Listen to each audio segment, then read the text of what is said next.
2025 Topps Allen and Ginter officially releases today, which will be a hectic month for Topps cards in December. And today, I got my top 10 most valuable in this release, of course, according to me. So, what is going on, everybody? It is Grip and Rip back here with another video for you guys today. Of course, before we get into the video, let's plug the giveaway as usual. So at 12,000 subscribers, which we are about 40 or so off, we are giving away hobby packs.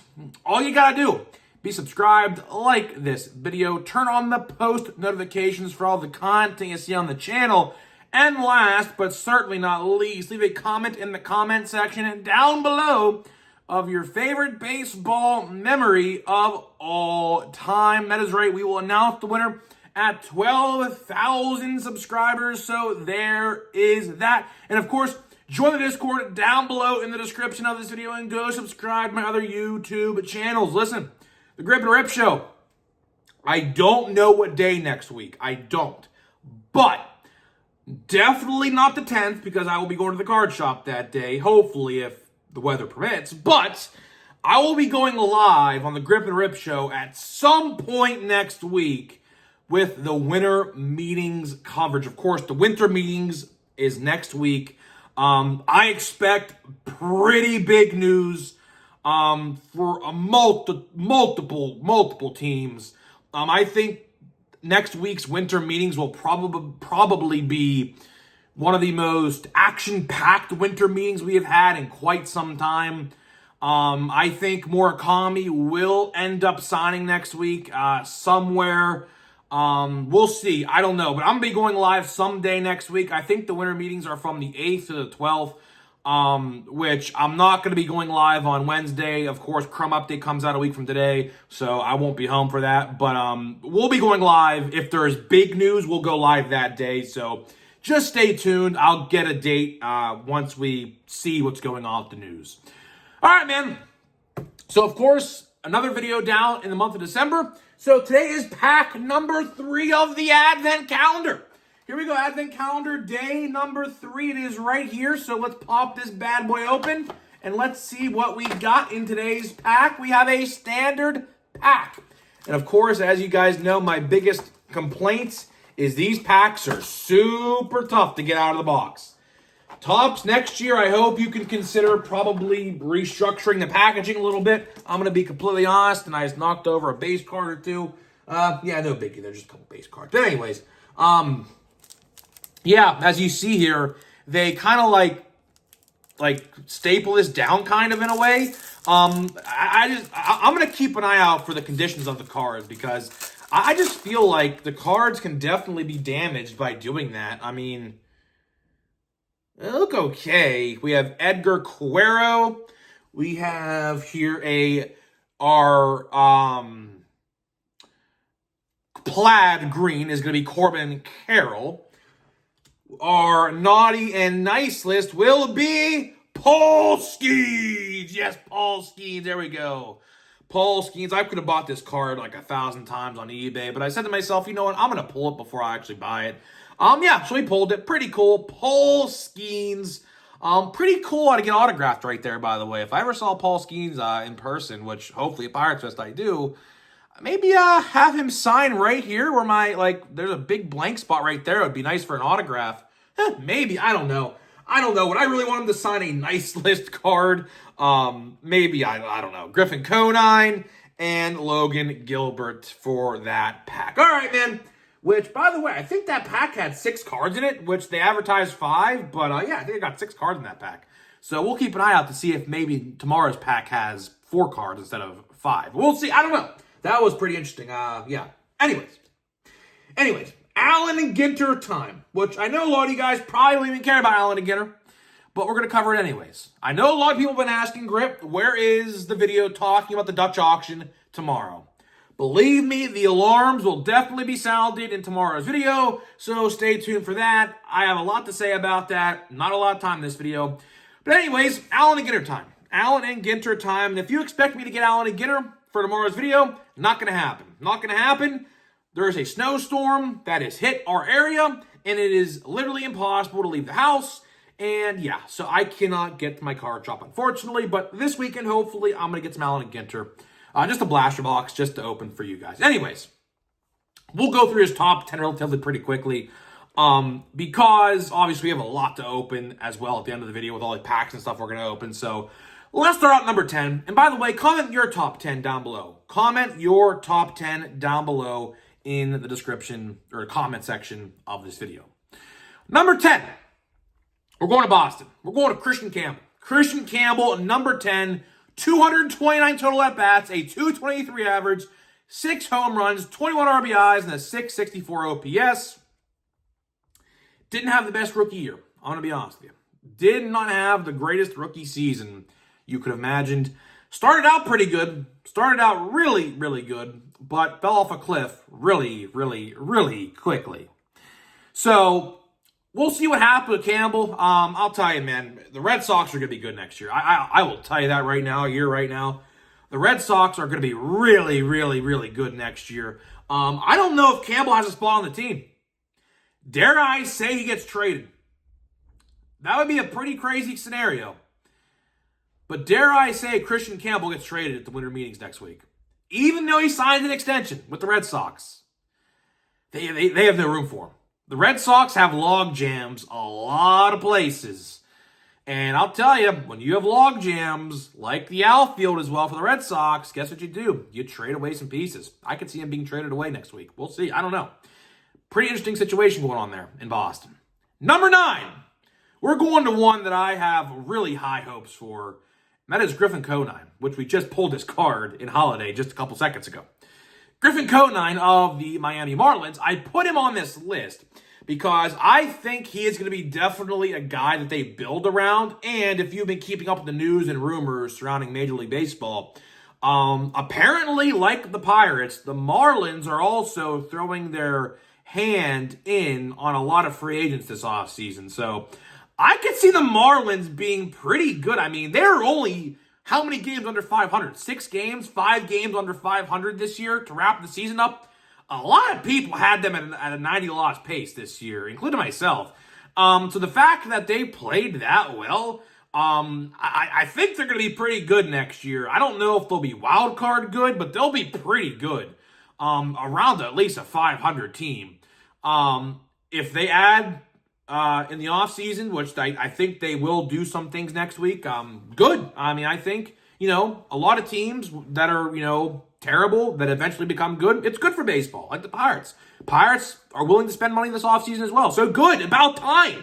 About time. You only got the best pitcher on the damn planet on the team. But regardless, number 9, Griffin Conine, I think he will definitely, 79 at-bats, 253 average, 2 home runs, 8 RBIs, 732 OPS. He was out basically all year. Torn, was it labrum or whatever it is, something in your shoulder area. I don't even know what it was. But he'll be back next year for spring training in full capacity. I think he'll be pretty solid next year. Number 8. And I know I'm going to get a lot of people saying, why is this guy so low on the list? We're going to Roki Sasaki. Roki Sasaki, number 8 on this list. 1-1 with a 4.46 ERA, 36 1/3 innings pitched, 28 strikeouts with a 1.43 whip. This is obviously his regular season stats. Now the postseason, listen, Roki Sasaki worked great in the bullpen for the Dodgers. But can Roki Sasaki pitch at an elite level as a starting pitcher? That's a very good question, and a lot of people despise when I say that, but it's the truth. He has not shown any good as a starting pitcher. He has not. So, pause the brakes on Roki. He's a really good reliever, but he's not there to be a reliever. He's there to be a starting pitcher. We'll see what happens. That's why he's so low on the list, because for one, he's a pitcher. I don't like to put pitchers high on the list, for one, unless your name's Paul Skeens. And number 2, he has to prove to me as a starting pitcher he is good enough to move up the ranks. We'll see what happens next year. We will see what happens. He will definitely probably be a starter come opening day. I'd have to imagine he's going to be. If not, I don't know what they're doing. Either way, number 7. We're going to Dylan Cruz. Dylan Cruz, I am so sad to put him so low on this list because I know the potential he has. I know the potential he possesses, and I know he is a very good ball player. He just had a really down year last year. I don't know what it was. 293 total at-bats, a 208 average, 10 home runs, 27 RBIs, and a 632 OPS. I just think the game, just went really fast for him. I don't know. I don't know how else to describe it. I mean, obviously, if you watched him in college like I did religiously that year, because I knew we were getting one of Skeens or Dylan Cruz, so I watched LSU religiously, and I've honestly become an LSU fan inadvertently by doing that. I watch LSU baseball all the time that I can when it rolls around, when college baseball starts around February. But Dylan Cruz is a really good ball player. And I think, for whatever reason, I think the game just caught up with him very quickly last year. I just don't think he was prepared, to be honest with you. I think they should have probably kept him down in AAA just to have him develop a little bit better. And, this is kind of like the Jackson Holiday situation. If you remember the Jackson Holiday situation, the Orioles moved him through the ranks really quickly as well, and he came up and just did terribly in 2024, and they sent him down to AAA again. Same thing happened here with Dylan Cruz. I just got to see what happened with Dylan Cruz. But I think the Nationals are going to be very good, man. The Nationals are going to be very good. I don't know how long it'll take them to be very good, but they're going to be very good very soon. They just got to get some pitching. If they get some pitching and their hitters and their developed hitters play well, they're going to be a very good team. Either way, number 6, we're going to Ben Rice. Ben Rice of the Yankees. 467 total at-bats, a 255 average, 26 home runs, 65 RBIs, and an 836 OPS. He's a solid player, man, and he will be there every day starting first baseman next year. Because I don't think Goldschmidt's coming back. I highly doubt that's happening. I think Ben Rice is going to get the nod as the everyday starting first baseman for the New York Yankees moving forward. And we'll see what happens. We'll see what happens with him. OPS was great. Average, 250s, basically above average in today's league, believe it or not. 26 home runs, that's great. I mean, obviously, lefty, short porch power at Yankee Stadium, 65 RBIs. RBI count could be a little higher, but that's pretty solid, man. Pretty solid rookie year for Ben Rice, and he will definitely get a lot more playing time in 2026, that's for sure. Number 5, we're going to Marcelo Mayer. Marcelo Mayer of the Red Sox. This guy I am super amped up to see play next year. Obviously drafted in 2021. Was supposed to be the number 1 overall draft pick in 2021. My Pirates said, screw that. Obviously, we drafted Henry Davis, who now looks to be a total bust. Basically, Paul Skeen's personal catcher is Henry Davis, and that's all he basically is. Can't hit, has good defense, which is funny because he was actually drafted for his bat, not for his defense. But turns out the defense is better than the offense in Major League Baseball. Don't understand how that works, but whatever. But anyways, Marcelo Mayer was supposed to be the number 1 draft pick in 2021. And I really wish we probably would have drafted him because I think he's going to be a really good player for the Red Sox. I think he will also make the opening day roster for the Red Sox. Again, Red Sox have a logjam, a lot of different positions. And depending on what they do in the offseason, like re-sign Alex Bregman, maybe sign a Pete Alonso or a Kyle Schwarber, which I think they'll get. Definitely re-sign Bregman, and they'll get one of Alonso or Schwarber. I am leaning more towards Alonso there, but we'll see what happens.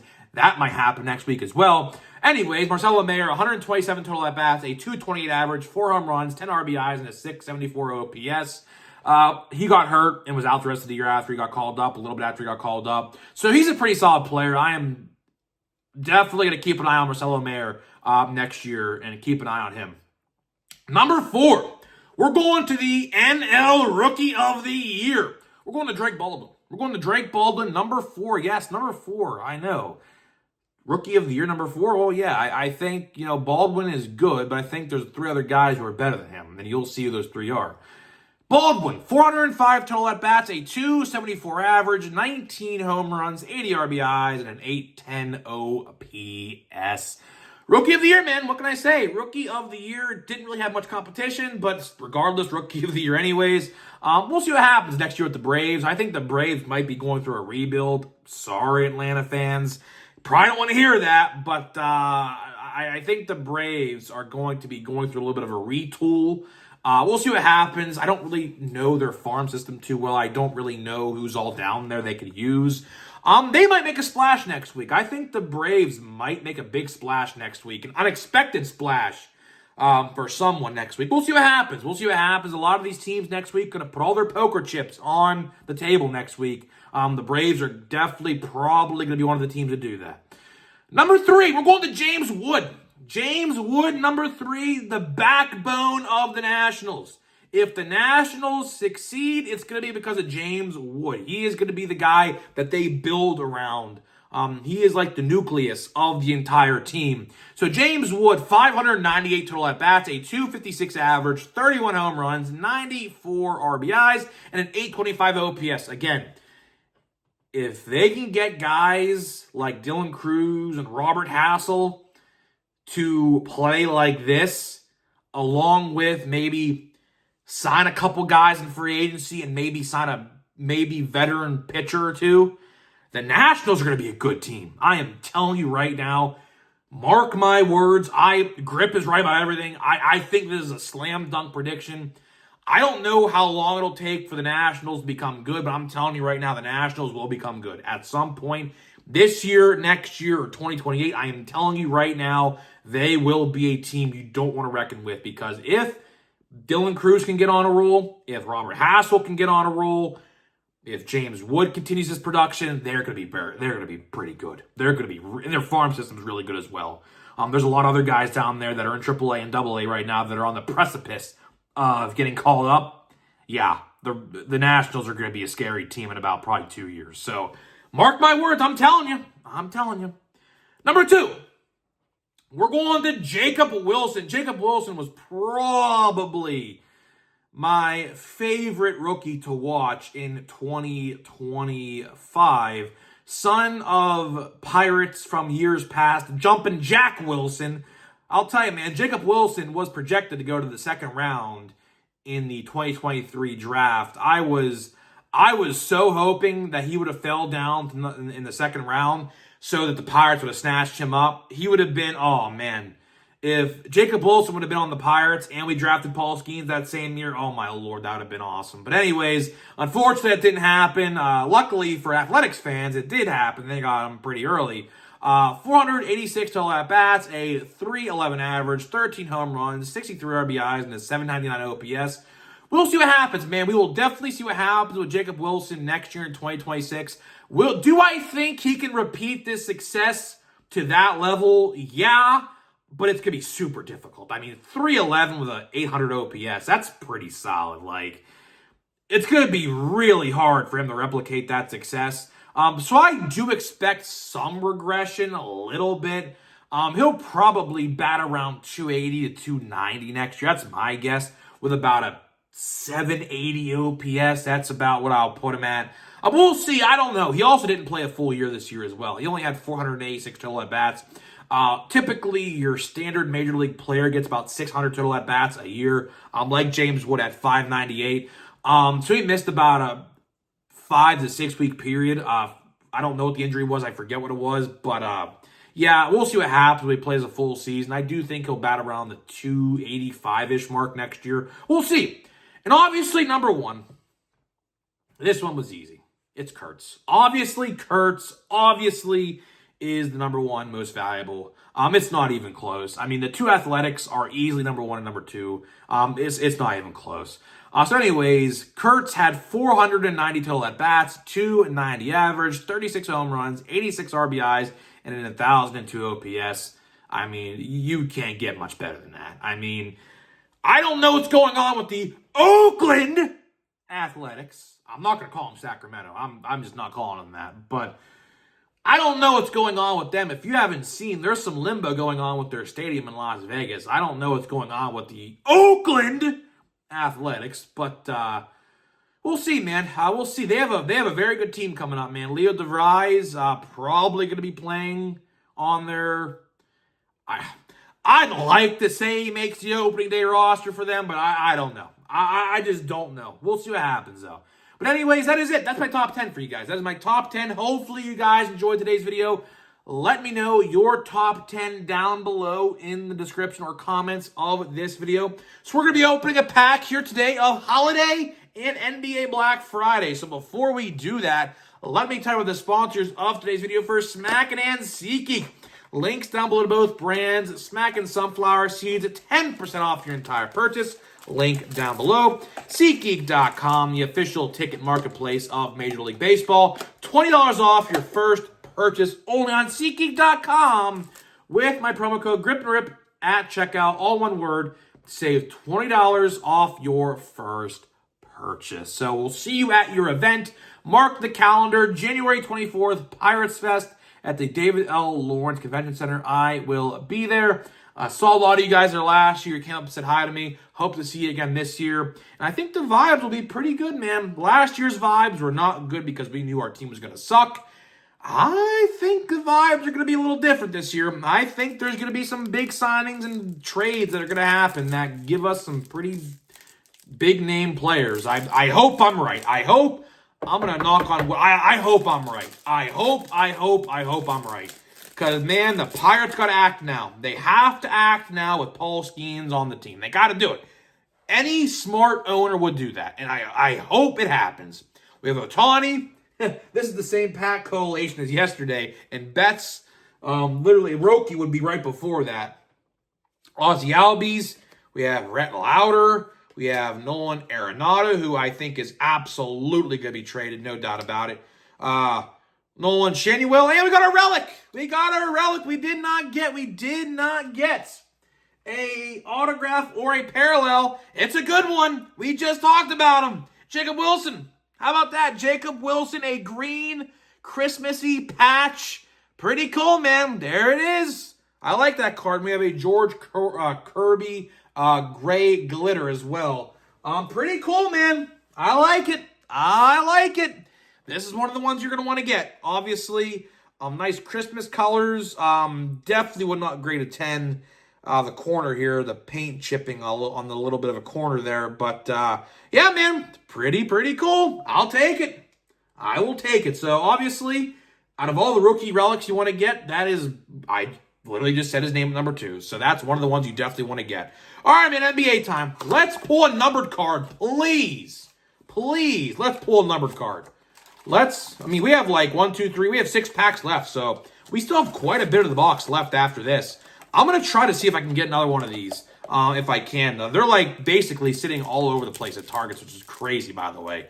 Didn't expect them to be sitting at Target, but I guess people are just not going to pay $35 for them, which, listen, your money, you spend how you want. So if I see another one, I'd like to grab another one, and I don't think this pack looks pretty bland, I think, to be honest.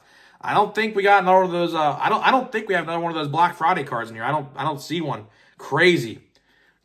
People are telling me in the comments they didn't pull one per pack either, which kind of sucks. I thought that was the case. I saw a lot of YouTube videos at them, but I guess not. Celtics, Jalen Johnson, Jalen Green, Lonzo Ball, and yeah, we did not. Yeah, so the only card we have here is Julius Irving.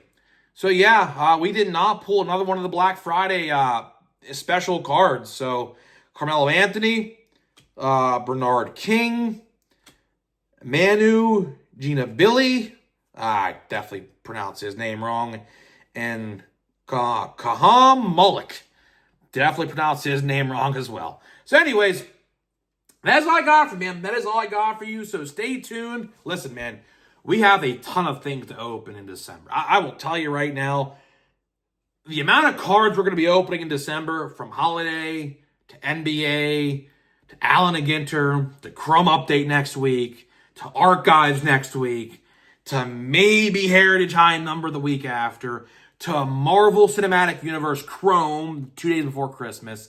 I'm telling you, man, we have a lot to open. So I'll tell you, we have a lot of stuff to keep us occupied until Series 1.